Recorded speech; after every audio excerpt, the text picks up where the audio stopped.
Pemirsa, PPATK menemukan perputaran uang diduga terkait penambangan emas tanpa izin serta distribusi emas ilegal mencapai 992 triliun rupiah. Keberadaan tambang-tambang emas ilegal di sejumlah provinsi di Indonesia berdampak bukan hanya bagi lingkungan, melainkan juga bagi sosial masyarakat. Kerusakan berat yang ditimbulkan semakin mendesak pemerintah bertindak tegas. Pemirsa, inilah catatan Sinpo. Paradoks di balik Kemilau Emas. Bersama saya, Tiara Dianti.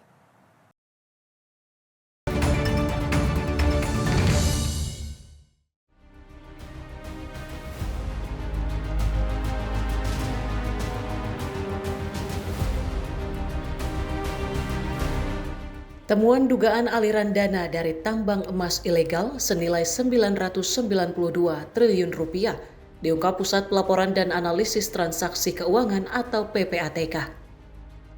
Nilai transaksi dari tambang emas ilegal ini melonjak tajam dari yang sebelumnya berada di kisaran 339 triliun rupiah.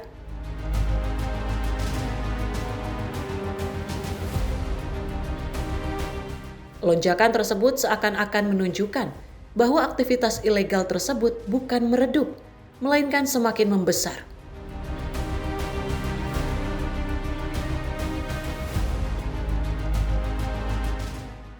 Aliran uang tambang ilegal itu betul Pak? Nilainya hampir 1.000 triliun ya Pak? Ya, udah ditangani oleh penyidik ya. Rincinya berapa persisnya Pak itu? Berapa ya? Iya, ya, 992 triliun. Itu perputaran dananya. Iya, ya. Ini kira-kira ada target nggak? Ya, kita target turun lagi 50% ya. Pak, aliran tambang ilegal itu tersebar daerah mana saja itu Pak? Oh, ada hasil risetnya ya? Saya nggak apa itu ya. Ya, ada beberapa wilayah lah.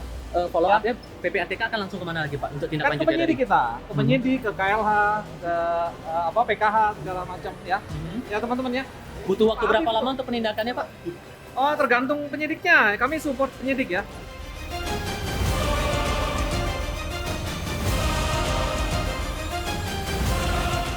Lalu, bagaimana tindak lanjut dari temuan PPATK ini?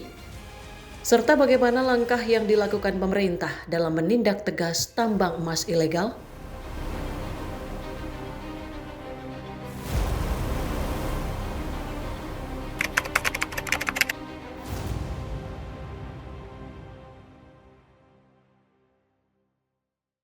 Halo pemirsa, apa kabar Anda? Catatan Sinpo kali ini kembali hadir menemani Anda tentu dengan beragam topik hangat dan juga menarik. Seperti di episode kali ini kita akan ngobrol terkait dengan laporan ataupun temuan dari PPATK terkait dengan perputaran uang yang diduga terkait dengan penambangan emas tanpa izin dan distribusi emas ilegal senilai 992 triliun rupiah. Bersama kami sudah hadir di studio Sinpo TV, Bayu Primanda selaku redaktur pelaksana Sinpo ID. Mas Bayu, apa kabar? Baik. Mas Bayu, kalau misalnya kita tahu kemarin sudah ada temuan dari PPATK terkait dengan analisis transaksi perputaran uang yang diduga ini terkait penambangan emas tanpa izin untuk periode 2023 hingga 2025. Yang ternyata jumlahnya ini dinilai melonjak tajam dibandingkan tahun-tahun sebelumnya seperti itu. Kita untuk mengawali catatan Sinpo kali ini kita berbicara terlebih dahulu bahwa memang kalau berdasarkan laporan ini ternyata penambangan emas ilegal ini rasanya masih terjadi di Indonesia. Kenapa penambangan emas ilegal ini rasanya bukan malah meredup, tapi malah semakin terlihat dan perputarannya berdasarkan laporan juga semakin meningkat, Mas Bayu? Ya, kalau berdasarkan laporan dari reporter kita ya di lapangan, ini penyebabnya nggak lain adalah karena perputaran uangnya yang cukup tinggi ya. Karena ini kan emas, ya kan, komoditi yang memang dalam tanda kutip nilainya itu punya kemungkinan untuk terus bertambah. Kalau seandainya kita lihat lagi, emas ini kan barang tambang. Dan sebelumnya kita juga pernah terungkap juga yang kasus tata kelola korupsi timah itu kan dulu. Nah itu juga ini mungkin perkaranya hampir-hampir mirip. Cuma bedanya kalau emas ini adalah pengelolaan tambang ilegal yang kemudian pada akhirnya terungkap dan ini nominalnya juga cukup fantastis juga. Sampai 900-an triliun kan. 900 triliun kalau seandainya itu memang masuk ke negara bisa jadi sumbangan buat APBN tersendiri kan, seperti itu. Nah ini yang mungkin pada akhirnya harus mendapatkan perhatian secara serius oleh negara untuk kemudian kita bisa melihatnya apakah memang, karena ini nominalnya terus bertambah ya dari 2023 terus 2025 ini meningkat, apakah memang pada akhirnya perlu untuk dikaji lebih lanjut lagi tambang-tambang ilegal ini apakah layak untuk dilegalkan atau tidak? Ini yang harus jadi pertimbangannya, karena memang begini, ketika aktivitasnya nanti saat ini kan terungkap, terus kemudian para penambangnya pun pada akhirnya kehilangan pekerjaan ketika mereka sudah dilakukan penindakan. Otomatis kan dari hasil penambangan yang kemudian ini jadi orangnya tidak memiliki pekerjaan, akhirnya jadi sebuah masalah baru untuk wilayah-wilayah yang diungkap itu kan. Makanya harus ada kajian lebih dalam lagi apakah memang perlu dilegalkan atau tidak. Kalaupun tidak dilegalkan, orang-orang ini nanti akan dibawa kemana, ya kan? Diberikan solusi atau bagaimana? Ini yang menjadi sebuah perbincangan tersendiri dan ini harus mendapatkan perhatian juga secara sama seperti itu. Kalau misalnya berdasarkan laporan juga memang Satgas ataupun Satuan Tugas Penertiban Kawasan Hutan menyelidiki terkait temuan dari PPATK tersebut. Kita pun masih tentu sambil menunggu bagaimana proses penyelidikannya seperti apa, seperti itu. Dan kita juga tahu bahwa ternyata dugaan penambangan emas ini sudah ada di berbagai wilayah di Indonesia seperti itu. Termasuk di Papua, Kalimantan Barat, Sulawesi, Sumatera Utara, Jawa, dan pulau-pulau lainnya. Kenapa, apa yang membuat kemudian penambangan emas yang ilegal ini terlihat seperti langgeng ada di Indonesia? Padahal tadi juga kalau pernyataan dari Mas Bayu adalah apakah mungkin dari yang ilegal menjadi legal untuk kemudian keuntungannya bisa dinikmati oleh pemerintah Indonesia itu sendiri seperti itu kan untuk rakyat Indonesia.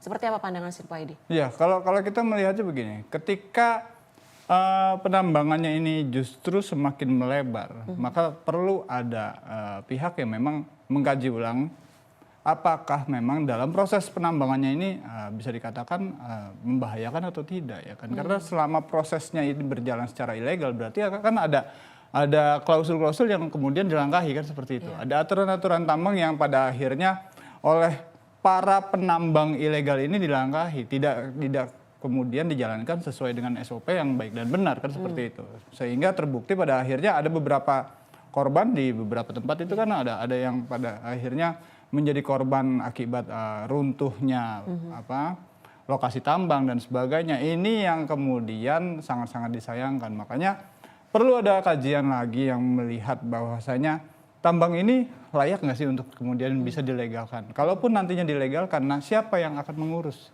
tambang tersebut? Karena proses penambangan itu harus memenuhi standar dan kriteria yang memang sudah ditentukan oleh Kementerian SDM kan seperti itu. Kalau seandainya mereka pun pada akhirnya bisa memenuhi hal itu, ya why not untuk kemudian dilegalkan? Karena memang ada hajat hidup manusia yang banyak yang terafiliasi dengan pertambangan tersebut, terus juga kemudian ada keuntungan juga yang bisa dikeruk oleh negara juga karena memang proses penambangannya dilakukan secara legal dan juga tentu harus mengikuti prosedur yang ada dan tetap menjaga lingkungan.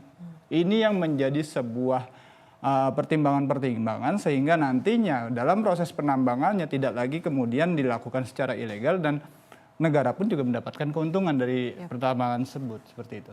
Kalau misalnya kita berbicara terkait tambang emas ilegal tentu kerugiannya cukup besar. Bukan hanya berbicara soal angka, melainkan juga dari sisi ekosistem tentunya dengan keberadaan alat-alat berat yang tidak memperhatikan bagaimana ekosistem lingkungan yang ada, juga bahkan kemudian mungkin konflik sosial masyarakat pun bisa terjadi di wilayah tambang emas ilegal tersebut. Kita bicara terkait tambang emas ilegal, siapa dampak yang paling dirugikan dari menurut kacamata Sin Paidi? Yang pasti yang pertama adalah rakyat. Karena kenapa?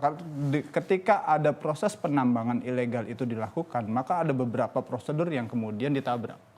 Baik itu dalam proses penambangannya maupun akses ke lokasi tambangnya yang kemudian pada akhirnya membuat masyarakat di sekitar lokasi tambang ini merugi. Apalagi juga beberapa laporan yang ada yang mencatat ada penggunaan merkuri yang berlebihan dan itu juga mencemarkan lingkungan yang pada akhirnya membuat pertanian maupun sungai-sungai di wilayah sekitar tambang ini tercemar. Ini yang pada akhirnya sangat-sangat dirugikan yaitu masyarakat sendiri karena memang adanya pertambangan ilegal itu kemudian dikeruk oleh pihak-pihak yang memang dalam tanda kutip mereka ini hanya menikmati hasilnya sendiri, ya kan? Secara sekelompok mereka sendiri, bukan kemudian negara pun juga dirugikan akibat perlakuan tambang tersebut seperti itu. Jadi dari sisi efek yang kemudian dirasakan masyarakat tadi, kemudian juga dari sisi ekosistem, apalagi kalau misalnya penambangan emas ilegal ini terjadi di kawasan hutan lindung ataupun wilayah hutan lindung, ini pasti tentu akan lebih terasa lagi dampaknya seperti itu terhadap lingkungan, ekosistem dan juga masyarakat. Nah tadi Mas Bayu juga berbicara terkait yang pihak yang paling dirugikan adalah masyarakat itu sendiri. Kalau kita berkaca dari pernyataan anggota DPR RI fraksi Demokrat, Hinca Panjaitan, mengendus adanya aliran dana dari tambang emas ilegal di Indonesia di mana orang yang bermain ataupun pihak yang bermain di tambang emas ilegal ini di untouchable, pihak yang rasanya tidak tersentuh, seperti itu. Kalau dari pandangan kacamata Sinpo ID, bagaimana sejauh ini pemerintah kemudian menindak tambang emas ilegal yang ada di Indonesia, bukan hanya ketika ada temuan PPATK terbaru terkait aliran dana yang cukup besar seperti itu, tapi dari tahun-tahun sebelumnya untuk kemudian pihak-pihak yang dirasa tadi tidak tersentuh ini bisa kemudian ditindak. Ya, kalau saya rasa ketika anggota DPR ini sudah memberikan statement terkait masalah untouchable-nya ini kan, berarti secara nggak langsung ini sudah menjadi concern bersama para anggota DPR yang ada di Senayan. Ya, berarti secara nggak langsung the untouchable person yang memang selama ini berkutat dalam proses pertambangan ilegal ini sedang menjadi perhatian bersama dan ini memang layak untuk kemudian dilakukan tindakan-tindakan yang lebih impulsif lagi ya, karena memang mereka ini pada akhirnya meraup keuntungan untuk kemudian menikmatinya sendiri sementara mengabaikan kebijakan-kebijakan ataupun kewajiban yang memang selama ini harus mereka jalankan. Apalagi ini pertambangan ya. Karena memang pertambangan itu secara nggak langsung dalam proses penambangannya ada pajak yang memang harus dibayar. Kalau seandainya ilegal berarti tidak ada pajak yang kemudian bisa masuk ke dalam kas negara.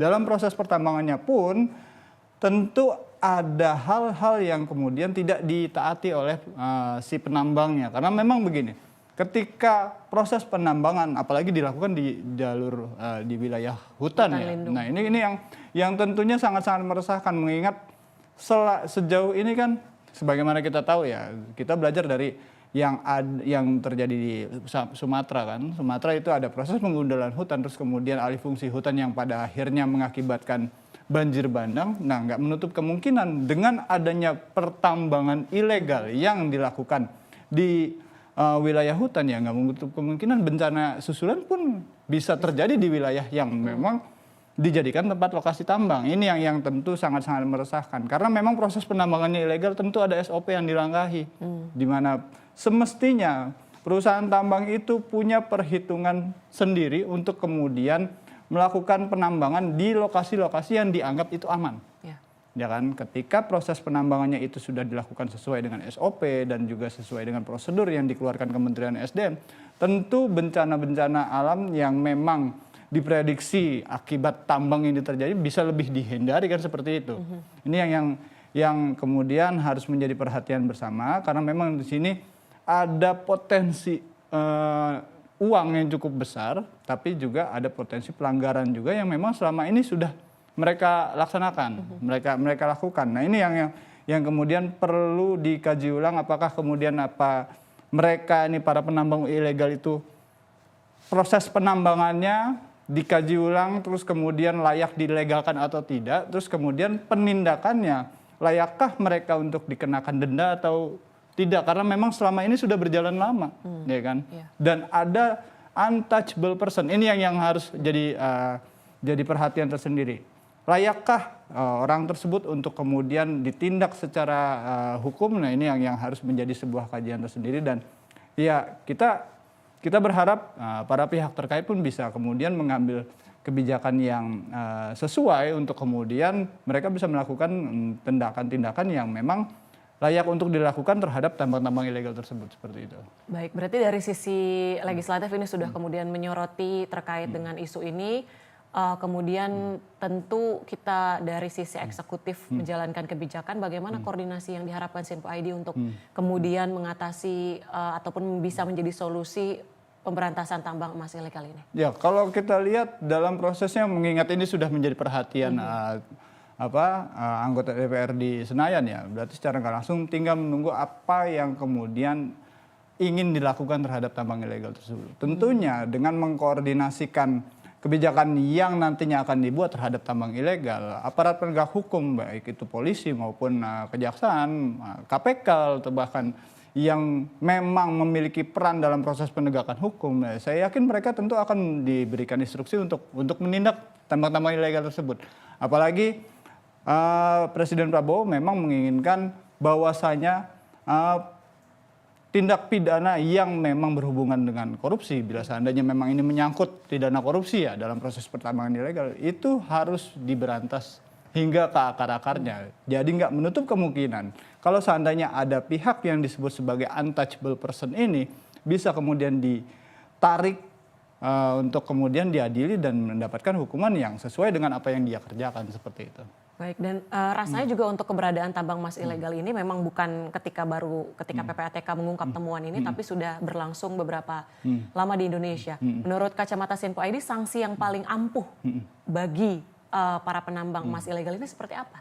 Kalau untuk pihak yang memang berwenang untuk kemudian memberikan fasilitas tambang, terus kemudian dia sebagai pihak yang paling mengeruk banyak keuntungan dari hasil tambang tersebut, kami berpikir bahwasanya pidana denda itu memang layak untuk diberikan ya. Denda sesuai dengan apa yang selama ini dia nikmati. Ini yang kemudian harus dikaji ulang dalam proses, tentu lewat sesuai dengan proses hukumnya ya. Ketika nantinya proses hukumnya ini dilaluin, di situ kan ada pro dan kontra untuk kemudian dihasilkan nominal yang memang dibebankan terhadap pihak yang dalam tanda kutip untouchable person ini itu untuk dikenakan denda sesuai dengan apa yang selama ini dia nikmati, seperti itu. Kalaupun pihak-pihak di bawahnya seperti mungkin rekrutan tambangnya ya di bawah-bawah itu kemudian setidaknya diberikan solusi, karena memang selama ini mereka menggantungkan hajat hidupnya dari proses tambang. Apakah kemudian nantinya tambang tersebut dikaji ulang, terus kemudian dikelola dengan lebih baik sesuai dengan SOP yang ada, terus kemudian mereka dikaryakan untuk tetap bekerja namun dengan koridor yang memang sesuai SOP, seperti itu.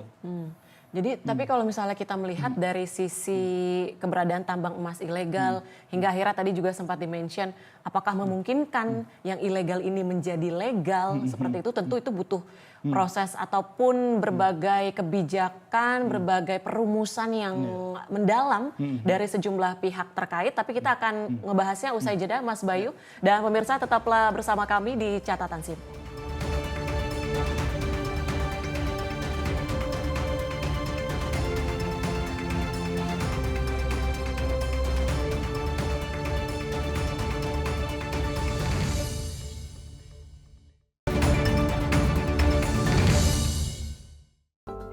Sampurasun Jawa Barat, saat ini siaran Sinpo TV telah hadir di Cirebon, Jawa Barat di channel digital 29 UHF.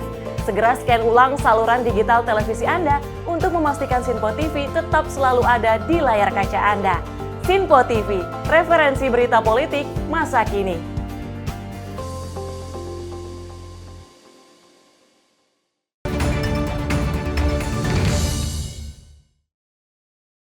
Halo pemirsa, Anda kembali menyaksikan Catatan Sinpo bersama saya Tiara Dianti dan tentu bersama redaktur pelaksana Sinpo ID Bayu Primanda.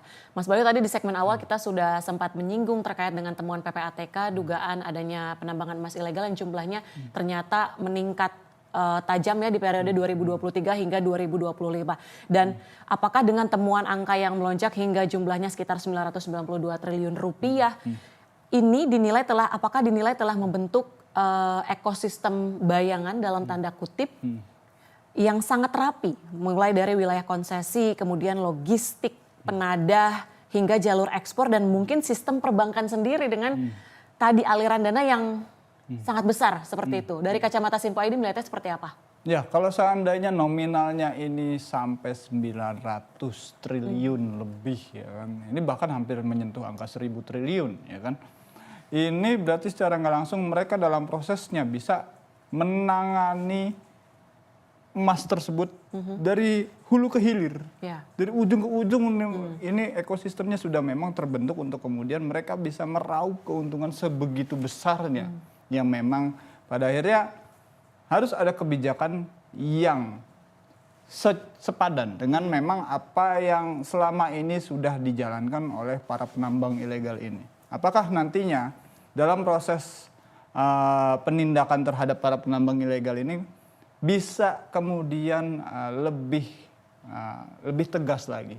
Ini yang menjadi sebuah pertimbangan tersendiri tentunya buat para aparat penegak hukum maupun juga badan legislatif maupun eksekutif juga yang memang berperan untuk kemudian bisa mencegah terjadinya penambangan ilegal ini terus berlanjut. Ya kan? 900 triliun ini bukan nominal yang kecil, ya kan? Kalau seandainya tindakannya itu bisa lebih tegas lagi, mungkin dengan cara men-take over prosesnya, ya kan? Bahkan ini kalau ya seandainya prosesnya dari hulu ke hilirnya ini sulit untuk di take over, ya setidaknya tambangnya dulu, tutup dulu ya kan, ambil alih proses penambangannya dulu, terus kemudian di situ dilakukan kajian apakah nantinya perlu dilegalkan atau tidak. Ini yang harus jadi perhatian bersama karena memang ada potensi dengan nominal yang cukup besar itu untuk kemudian bisa dijalankan tapi tetap sesuai dengan SOP, ya kan? Karena memang Kementerian SDM sendiri kan memberikan aturan yang lebih rinci terhadap perusahaan-perusahaan yang ingin melakukan proses penambangan. Dengan adanya proses penambangan yang sesuai dengan SOP tersebut, tentunya tidak ada lagi pihak yang dikorbankan. Karena memang proses penambangan yang ilegal tentu sudah melakukan pelanggaran, tidak sesuai dengan aturan yang ada, ya pada akhirnya memang warga-warga juga yang jadi korbannya ya kan, apalagi warga sekitar tambang. Mereka juga terkena imbas dari berisik ya kan, dari alat berat yang memang melintas, terus kemudian jalan yang mereka lalui tentu tidak mungkin halus-halus saja ya kan, karena memang dilalui oleh kendaraan alat berat. Dan ya ini yang harus jadi perhatian bersama untuk kemudian jangan lagi masyarakat di sekitar wilayah tambang yang pada akhirnya menjadi korban karena adanya aktivitas tambang yang ternyata ilegal seperti itu. Tadi kalau misalnya kita berbicara terkait berarti ekosistem bayangan itu sangat mungkin muncul ya karena terlihat sangat rapi dengan angka yang fantastis seperti itu. Kalau tadi di segmen awal kita juga menyebut bahwa anggota DPR Hinca juga menyebut terkait dengan pihak untouchable. Nah kemudian Hinca juga menyoroti paradoks besar yang terjadi dalam industri emas nasional. Jadi Indonesia masuk dalam jajaran 10 besar produsen emas dunia dengan cadangan 3.600 metrik ton. Namun produksi domestik justru turun. Nah dari kacamata Simpo ID melihatnya seperti apa?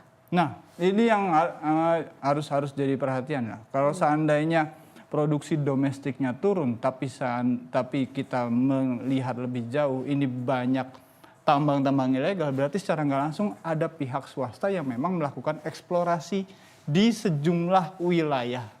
Untuk kemudian bisa mendapatkan sumber-sumber emas baru yang ketika mereka tambang ini mereka untouchable. Mereka tidak pernah terlihat untuk kemudian proses penambangannya. Kalau nggak pernah terlihat kan sih nggak mungkin ya. Karena memang penambangan nggak mungkin kan pakai sekop dan cangkul saja kan begitu. Pasti ada alat berat yang kemudian turun, terus kemudian ada kalau ini emas berarti sampai tahap peleburan dan ada smelternya juga ya kan. Karena memang untuk kemudian mendapatkan harga yang lebih tinggi ketika itu dijual, diekspor keluar, berarti kan secara langsung sudah dalam bentuk barang jadi. Nah ini yang kemudian saya rasa begini, kalau seandainya pemerintah memang punya political will untuk kemudian bisa masuk dan menindak para pihak-pihak yang untouchable ini, ya kan? Setidaknya begini, bisa dinegosiasi mereka untuk kemudian mereka bisa dikenakan denda untuk apa yang selama ini telah mereka kerjakan, terus kemudian di take over bisnisnya, atau bisa ada negosiasi di dalamnya lah untuk kemudian apakah ada profit sharing dan sebagainya. Ya ini bisa menjadi sebuah pintu untuk kemudian negara bisa mengambil alih tersebut. Sepanjang satu, bukan wilayah yang memang dikatakan masuk dalam wilayah hutan lindung. Ya. Karena memang kalau seandainya sudah mengambil wilayah hutan berarti secara nggak langsung ini sudah memakan wilayah negara yang memang memiliki potensi untuk menjaga lingkungan, ya kan? Kalau seandainya dia sudah mencaplok wilayah hutan lindung, terus kemudian pada akhirnya masyarakat di sekitar wilayah tersebut yang dirugikan, ya dia layak untuk kemudian ditindak, ya kan? Ditindak setegas-tegasnya, karena memang selama ini sudah beroperasi lama. Ya. Apalagi nominalnya itu cukup besar, 900 triliun, ya layak mereka untuk kemudian diambil hartanya sesuai dengan apa yang selama ini mereka nikmati seperti itu. Nah, jadi perkuatan atau penguatan political will yang kemudian dibutuhkan untuk bisa menindak tegas terkait dengan penambangan emas ilegal ini. Tapi kalau misalnya kita berbicara dengan penambangan emas ilegal, ketika memang pemerintah menemukan adanya titik ataupun lokasi penambangan emas ilegal ini, tentu rasanya bukan hanya sekedar sanksi denda, melainkan juga karena di lokasi tambang emas ilegal, apalagi jika berada di wilayah hutan lindung, ini akan menimbulkan efek kerusakan lingkungan yang harus dipulihkan. Dan tentu ini yang menjadi sorotan tentunya agar kemudian wilayah-wilayah tersebut yang memang bukan seharusnya menjadi wilayah tambang emas, ini bisa kembali pulih, yang ini menjadi catatan juga tentunya agar bisa tetap pulih seperti itu. Bukan hanya sekedar pemberian hukuman ataupun denda secara administratif, melainkan juga bagaimana bisa kembali memulihkan wilayah hutan misalnya, ataupun wilayah-wilayah yang memang ekosistemnya sebenarnya harusnya terjaga. Nah, dari Sinpo ini melihatnya seperti apa? Ya, betul juga. Karena begini, ketika penambang ilegal masuk ke sebuah wilayah yang memang selama ini dalam tanda kutip itu tertutup lah ya. Iya. Terus kemudian mereka melakukan penambangan tersebut terus-menerus bahkan tahun ke tahun. Berarti proses penambangannya ini kan tentu membuat ekosistem yang ada di wilayah tambang tersebut hancur. Nah, ketika nantinya ditindak oleh aparat penegak hukum dan ada proses hukum terhadap para penambang ilegal ini, harus ada kewajiban terhadap mereka untuk kemudian mengembalikan ekosistem tersebut sesuai dengan kembali seperti sedia kala sebelum mereka datang. Ini yang menjadi sebuah mungkin bisa menjadi sebuah patokan buat penegak hukum untuk kemudian bisa memutuskan bahwasanya hukuman tersebut layak dikenakan terhadap para penambang ilegal. Karena memang mereka selama ini menikmati hasil dari apa yang mereka tambang, terus kemudian mereka melakukannya tanpa memenuhi syarat-syarat yang sudah ditentukan oleh pemerintah. Ya kan?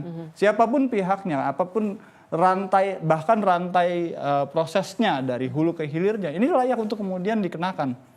Nah, mungkin itu dari proses penambangannya, terus kemudian dalam proses membawanya kan tentu nggak mungkin diem-diem, ya kan? Terlihat nah, ya. Mereka secara terang-terangan membawa hasil tambang tersebut, terus kalau seandainya prosesnya hingga ke ekspor, berarti ini ada proses membawa hasil tambangnya kemudian ditaruh di tempat pemrosesan ya, seperti smelter dan sebagainya, terus kemudian dijual secara ekspor. Ya ini rantainya ini yang kemudian layak kemudian ditindak. Apakah itu ada oknum yang membackingi ini yang harus kemudian dikaji lebih jauh lagi, dan ya aparat penegak hukum juga harus banyak sinergi dengan semua instansi penegak hukum yang ada agar oknum-oknum ini ya juga harus dijerat. Dan mereka juga layak untuk kemudian dikenakan sanksi. Apakah itu bentuknya pidana ataupun bentuknya denda. Ini yang kemudian harus dikaji lebih jauh lagi sehingga nanti proses kebijakannya yang nanti dikeluarkan oleh pemerintah itu sesuai dan memang penindakannya bisa berjalan dengan lebih smooth lah ya. Karena memang begini, ini kan potensi uangnya besar. Berarti maka dalam prosesnya tentu ada perlawanan ya kan. Kalau seandainya ada model-model negosiasi yang lebih mengedepankan kepada proses untuk mendapatkan jalan yang lebih baik ya kan, dengan negosiasi tersebut ya nggak ada salahnya untuk kemudian dibicarakan lebih dalam lagi. Yang penting masyarakat bisa melihatnya seperti ini. Pemerintah memiliki keinginan untuk menindak tambang ilegal tersebut, dan nantinya tambang ilegal tersebut bila seandainya sudah berjalan secara legal, sudah diizinkan, ini sudah memenuhi standar operasional yang ditetapkan oleh Kementerian SDM, seperti itu. Dengan temuan PPATK ini kan tentu kemudian diselidiki, masuk penyidikan terkait dengan keberadaan dari tambang emas ilegal ini. Apakah dengan temuan PPATK ini bisa membuka kotak Pandora untuk kemudian lebih mengusut hingga ke akar? Dari Sinpo ID melihatnya seperti apa? Ya, kalau temuan PPATK sebagaimana kita juga melihat kinerja PPATK kan sebagai lembaga yang memang mengawasi perputaran keuangan di Indonesia ya. Dengan adanya temuan PPATK tersebut bisa menjadi titik awal untuk kemudian menelusuri siapa saja pihak yang memang selama ini menikmati hasil tambang ilegal tersebut. Dan siapa saja yang pada akhirnya bukan hanya sekedar menikmati, tapi juga bisa dikatakan sebagai pihak yang terafiliasi untuk kemudian bisa mendapatkan aliran uang dari hasil tambang ilegal ini. Ya kan? Siapa saja yang terafiliasi, beneficial owner-nya siapa. Ini layak untuk kemudian ditelusuri lebih jauh lagi, dan mereka memang layak untuk kemudian dikenakan sanksi ya kan. Sebagaimana yang saya katakan tadi, mungkin nggak melulu terkait sanksinya itu harus pidana ya. Yang memang dibebankan paling bisa dikenakan terhadap mereka ini kalau dari kacamata Sinpo ID adalah membebankan mereka dengan pidana denda sesuai dengan apa yang selama ini mereka nikmati. Gitu. Karena kalau seandainya kita apa-apa itu ujung-ujungnya pidana penjara, iya tujuannya belum sepenuhnya tercapai karena memang harusnya ada pidana denda yang memang pada akhirnya masuk ke kas negara. Ini yang harus dititik beratkan. Ketika pidana denda tersebut sesuai dengan apa yang mereka nikmati, berarti nggak menutup kemungkinan mereka akan mendapatkan efek jera akibat dikenakan pidana denda tersebut. Tentu kita berharap sanksi yang diterapkan juga setimpal seperti itu agar kemudian tidak semakin melebar terkait dengan tambang emas ilegal ini.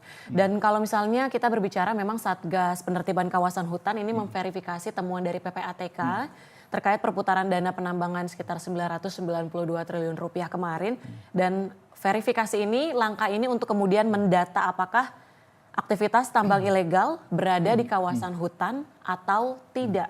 Karena ini berkaitan dengan jika memang aktivitas tambang ilegal ini berada di kawasan hutan, maka akan ditindaklanjuti dengan proses penyelidikan. Namun, jika transaksi emas ilegal ini terjadi di luar kawasan hutan, prosesnya akan diserahkan kepada aparat penegak hukum. Seperti Polri, KPK, atau mungkin Kejaksaan Agung. Lagi-lagi koordinasi ini sangat penting kemudian antara Satgas PKH dengan aparat penegak hukum lainnya tadi Polri, KPK, dan Kejaksaan Agung. Dari Sinpo ID melihatnya apa yang paling ditekankan dari koordinasi ini? Tentu komunikasi, lagi-lagi ini jadi kunci juga tentunya dari sisi sejumlah pihak aparat penegak hukum terkait untuk bisa memberantas sampai ke akar terkait dengan tambang emas ilegal ini. Ya, kalau kita belajar dari hasil koordinasi antar penegak hukum yang selama ini berjalan ya, saya rasa itu bukan hal yang mustahil untuk kemudian mereka bisa bersinergi dengan baik ya, baik itu KPK, terus Polri, terus kemudian Kejaksaan Agung. Saya rasa ini bukan hal yang sulit karena memang selama ini yang sinergi tersebut sudah berjalan. Sebagaimana kita tahu, Presiden Prabowo juga sudah mengatakan bahwasanya sebelumnya Presiden Prabowo berani menindak tegas mafia migas, ya kan, dengan proses hukumnya yang sedemikian rupa itu berjalan di Polri, Kejaksaan Agung maupun KPK juga memproses dugaan korupsi yang terkait masalah migas ya kan. Terus kemudian nggak menutup kemungkinan tambang ilegal ini, mafia tambang ilegal ini juga bisa dengan political will dari pemerintah saat ini ya bisa kemudian ditularkan kepada aparat penegak hukum ya, dan karena memang aparat penegak hukum, ketiga aparat penegak hukum ini memang memiliki sinergi yang memang bisa dikatakan cukup solid juga untuk kemudian mereka melakukan tindakan-tindakan sesuai dengan koridornya masing-masing, ya kan. Apalagi ini tambang emas ilegal nominalnya sampai 992 triliun, nggak menutup kemungkinan mereka untuk kemudian masuk bila seandainya memang ada tindakan-tindakan yang mengarah pada pidana korupsi untuk KPK maupun Kejaksaan Agung. Kalaupun Polri, bila seandainya memang ada tindak pidana umum di dalam prosesnya maupun tindak pidana khusus dalam proses penambangan ilegal ini, mereka jauh lebih fleksibel lagi untuk kemudian melakukan tindakan. Apalagi begini, dalam proses penambangan ilegal kita berkaca dengan kasus-kasus yang memang terjadi di area tambang ya. Kalau tambang ilegal berarti secara nggak langsung kan mereka melakukan penambangan tanpa adanya perizinan dulu. Betul. Ya kan. Terus kemudian mereka hanya memberikan pendapat bahwasanya ini sudah diberikan izin dan sebagainya, lalu mendapatkan perlawanan dari masyarakat ya kan, yang kemudian masyarakatnya itu akhirnya timbullah konflik horizontal antara pekerja tambang maupun masyarakat. Nah ini kalau seandainya sampai ada yang pihak yang dirugikan baik dari hasil konflik tersebut, ya nggak menutup kemungkinan Polri bisa masuk untuk kemudian melakukan tindakan tersebut, ya kan, karena dengan adanya Polri yang kemudian bisa lebih fleksibel melakukan tindakan-tindakan terhadap proses penambangan ilegal ini, ya saya rasa koordinasi yang akan nantinya berjalan di tiga penegak hukum ini bisa jauh lebih solid lagi dan lebih matang lagi untuk menindak pihak-pihak yang memang selama ini mendapatkan keuntungan dari hasil tambang ilegal seperti itu. Tentu kita berharap koordinasi antara seluruh aparat penegak hukum terkait ini bisa berjalan mulus seperti itu. Dan jika memang pemberantasan eksploitasi penambangan emas ilegal ini dapat diminimalisir, Mas Bayu, tentu ini sejalan dengan program pembangunan berkelanjutan atau SDGs yang merupakan komitmen yang disetujui 193 negara termasuk Indonesia. Nanti kita akan kembali berbincang, Mas Bayu, dan pemirsa tetaplah bersama kami di Catatan Sinpo.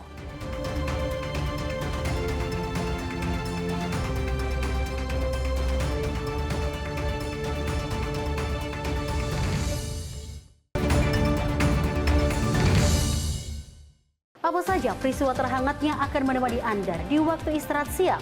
Penting dengan Perdana Menteri Malaysia Anwar Ibrahim. Polisi menyita barang bukti dan beroperasi di Terminal 1B. Ia menyebut GBN bukan sekedar pameran. Beragam isu dan kejadian yang sedang menjadi sorotan kami sajikan secara aktual dan terpilih. Dan Wakil Ketua DPR RI Dasko ke masyarakat Sebelumnya semua korban secara serentak. Jangan lewatkan Menyapa Indonesia Siang setiap Senin hingga Jumat hanya di Sinpo TV.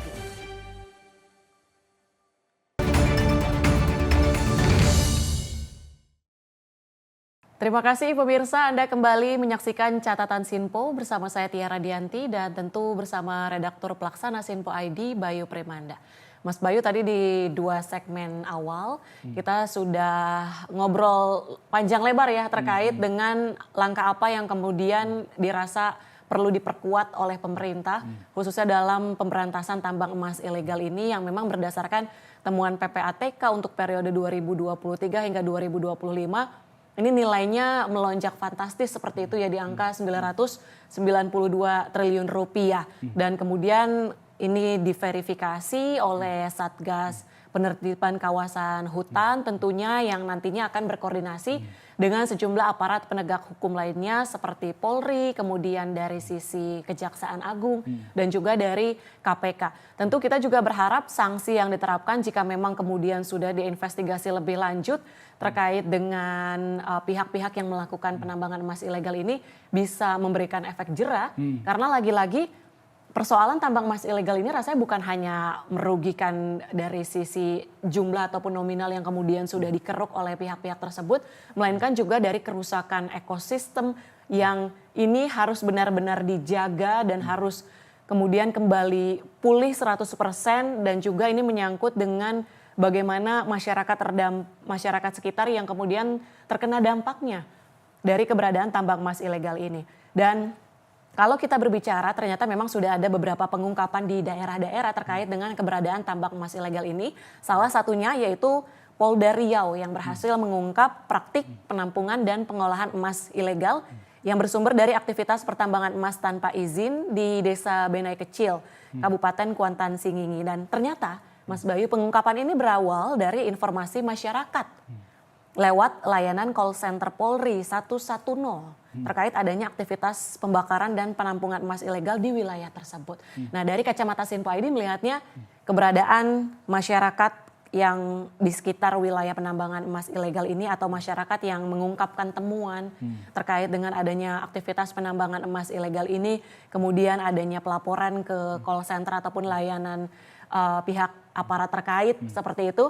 Ini sebuah bentuk kerjasama yang kemudian kita bisa kerjasama bukan hanya antara aparat penegak hukum ataupun pemerintah, melainkan juga masyarakat yang kemudian mungkin menyaksikan langsung atau mungkin terdampak secara negatif dari keberadaan ini. Ya, kalau kita belajar dari kasus yang ada di Polda Riau ini, ya, berarti secara nggak langsung peran masyarakat ini memiliki jadi elemen yang paling penting untuk kemudian bisa melakukan penelusuran lebih jauh lagi. Apakah memang di daerah yang dia laporkan ini itu terjadi penambangan ilegal atau tidak? Nah, ini yang menjadi sebuah hal yang perlu kita apresiasi juga ya, baik itu buat tim Polda Riau-nya maupun juga whistleblower-nya. Karena memang dengan adanya laporan tersebut berarti secara nggak langsung masyarakat ini aware terhadap lingkungan mereka. Jika seandainya masyarakat masa bodoh dengan apa yang selama ini terjadi, ya biarlah itu ada truk yang besar-besar itu lewat, terus kemudian kendaraan alat berat itu selalu melintas di depan rumahnya, tapi pada akhirnya mereka terganggu, tapi mereka tidak melaporkannya. Ya nggak mungkin ada penindakan tersebut. Karena memang dengan adanya laporan yang masuk ke call center, terus kemudian adanya keinginan dari aparat kepolisian yang kemudian melihat, oh memang ada proses penambangan ilegal dan itu layak untuk kemudian ditindak, ya ini yang pada akhirnya terungkaplah bahwasanya di wilayah Riau itu ternyata ada penambangan ilegal dan ini memang cukup meresahkan juga. Dan yang bagusnya si pelapor ini melaporkan adanya aktivitas tambang ilegal tersebut bukan menunggu sampai adanya bencana alam, ya kan? Dia bisa dikatakan dalam tanda kutip dia ini beruntung untuk kemudian bisa melaporkan adanya penambangan ilegal tersebut sebelum adanya korban, ya kan? Karena kita nggak tahu dalam proses penambangan ilegal kan tentu kan penambangannya dilakukan tanpa mengindahkan SOP yang memang sudah ditentukan. Berarti secara nggak langsung ada celah untuk kemudian ada kemungkinan bahwasanya dalam prosesnya nanti itu bakal ada korban, entah itu warga di sekitar penambangan atau justru penambangnya sendiri. Karena memang ada hal-hal yang tidak kemudian diindahkan oleh penambang ilegal, terus dalam proses penambangannya kita nggak tahu siapa yang nantinya bakal celaka, ya kan? Syukur-syukur sih nggak ada yang celaka dan itu tetap berjalan, tapi kan tetap aja pada akhirnya masyarakat sekitar itu dirugikan dengan adanya, apalagi nih tambang emas ilegal ya, tambang emas ilegal ketika memisahkan emas dengan pasirnya itu kan menggunakan bahan-bahan kimia seperti salah satunya merkuri kan, itu bisa memungkinkan terjadi sebuah pencemaran yang itu pada akhirnya ya masyarakat sekitar lokasi tambang juga yang dirugikan. Ini yang akhirnya layak kita apresiasi. Kita harapkan masyarakat lain di wilayah seantero Indonesia ini untuk kemudian bisa lebih aware lagi dengan lingkungannya bila seandainya memang ada aktivitas mencurigakan terkait urusan tambang, ya itu layak untuk kemudian mereka telusuri untuk kemudian bisa ditanyakan lebih jauh lagi atau enggak diklarifikasi lebih jauh lagi. Apakah memang ini tambang emasnya ini sudah tambangnya enggak menutup kemungkinan tambang lain ya selain emas. Apakah memang aktivitasnya ini sudah sesuai izin atau tidak? Kalaupun ada pihak yang dalam tanda kutip membackingi aktivitas tersebut, ya laporkan saja. Laporkan saja dulu ke call center 110 untuk kemudian kita lihat lebih lanjutnya apakah nantinya proses penambangannya atau aktivitas tersebut nantinya akan ditindak secara hukum atau tidak. Ini yang setidaknya bisa kita sampaikan kepada masyarakat. Kita mengajak masyarakat untuk kemudian berperan aktif untuk melihat lebih jauh lagi apakah memang di wilayahnya ini ada tindakan-tindakan atau enggak aktivitas pertambangan yang memang mencurigakan seperti itu. Ternyata memang ada layanan ya yang kemudian bisa dimanfaatkan oleh masyarakat untuk kemudian dalam hal ini untuk membongkar terkait dengan tambang emas ilegal tersebut. Berarti ini cukup dinilai efektif untuk sebagai salah satu wadah gitu, salah satu media untuk kemudian memberikan informasi yang dilihat langsung oleh masyarakat kepada aparat penegak hukum terkait seperti itu. Tapi rasanya tidak semua mungkin masyarakat yang kemudian melek atau mengetahui terkait dengan keberadaan layanan ini. Apa yang kemudian perlu digencarkan kembali untuk kemudian masyarakat bisa lebih berperan aktif terkait dengan dari hal ini terkait dengan fungsi sebagai pelapor ya, terkait dengan apa yang kemudian dia lihat. Ya, kalau seandainya kita melihat lagi bagaimana caranya masyarakat untuk kemudian bisa memblow up aktivitas yang mencurigakan di wilayahnya. Simpelnya ada banyak sumber atau ada banyak saluran yang mereka bisa gunakan untuk kemudian melakukan laporan tersebut. Ya, salah satunya lewat sosial media juga, ya kan. Baik itu lewat media nasional ataupun lewat sosial media, ya kan. Kalau seandainya media diadukan ke media nasional itu mentok, ya lewat sosial media, why not untuk kemudian ya dilakukan. Untuk kemudian meskipun pada akhirnya lewat jalur media sosial ini pada akhirnya ya kembali lagi ke dilema masa kini yang memang selama ini bisa disebut sebagai no viral no justice kan seperti itu kan. Ya karena memang seperti ini. Masyarakat sebagai pihak yang memang paling dirugikan pada akhirnya tentu tetap memiliki kekuatan, tetap memiliki power, tetap memiliki kesempatan untuk kemudian melaporkan pihak-pihak yang memang selama ini mengganggu kenyamanan hidupnya dengan adanya aktivitas-aktivitas salah satunya tambang ilegal. Ya kan, salurannya apa? Selain lewat sosial media, iya tentu lewat 110, ya kan, karena memang dari hasil penindakan yang di Polda Riau itu menjadi salah satu contoh di mana laporan tersebut pasti akan ditindaklanjuti, pasti akan ditelusuri, terus kemudian bila seandainya dari hasil kajian tim itu ada pelanggaran di sana tentu akan ditindak kan seperti itu kan. Makanya kita harap masyarakat lebih aware lagi, lebih melihat lagi sekeliling lingkungannya apakah kemudian ada aktivitas-aktivitas mencurigakan termasuk salah satunya tambang ilegal ini ya layak untuk kemudian mereka laporkan. Dan jangan lupa dengan adanya whistleblower tersebut ya mereka juga perlu mendapatkan apresiasi dengan hasil laporan tersebut ya kan. Jadi aparat penegak hukum pun selain terbantu ya setidaknya masyarakat yang melakukan laporan tersebut ya diberikan apresiasi juga kan seperti itu. Berarti ternyata memang ada layanan, ada kanal yang kemudian bisa digunakan oleh masyarakat untuk kemudian bisa melakukan aduan seperti itu ya. Dan bukan hanya terkait dengan hanya kasus tambang ilegal ini, mungkin dalam beberapa kasus pun sebenarnya bisa dimanfaatkan. Dan juga apalagi perkembangan sekarang sosial media juga begitu tinggi, sehingga bisa dimanfaatkan juga untuk memberikan informasi terkait dengan apa yang kemudian dilihat di lingkungan sekitarnya seperti itu. Dan Mas Bayu kalau misalnya kita kembali berbicara terkait dengan keberadaan tambang emas ilegal ini yang kalau misalkan berdasarkan data untuk PT Antam sendiri ini dinilai sebagai pemain utama. Namun untuk produksi hanya sekitar 1 ton emas dari tambang per tahun. Sementara untuk penjualan logam mulianya ini mencapai 43 hingga 44 ton.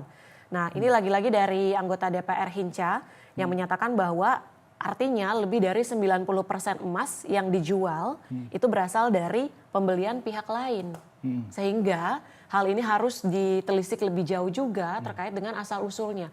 Kalau misalnya kita melihat hal ini rasanya pekerjaan dari pemerintah itu bukan hanya kemudian mengungkap dari temuan PPATK saja, melainkan juga berbagai hal ternyata yang di dalamnya banyak poin-poin yang harus diselidiki lebih lanjut seperti itu.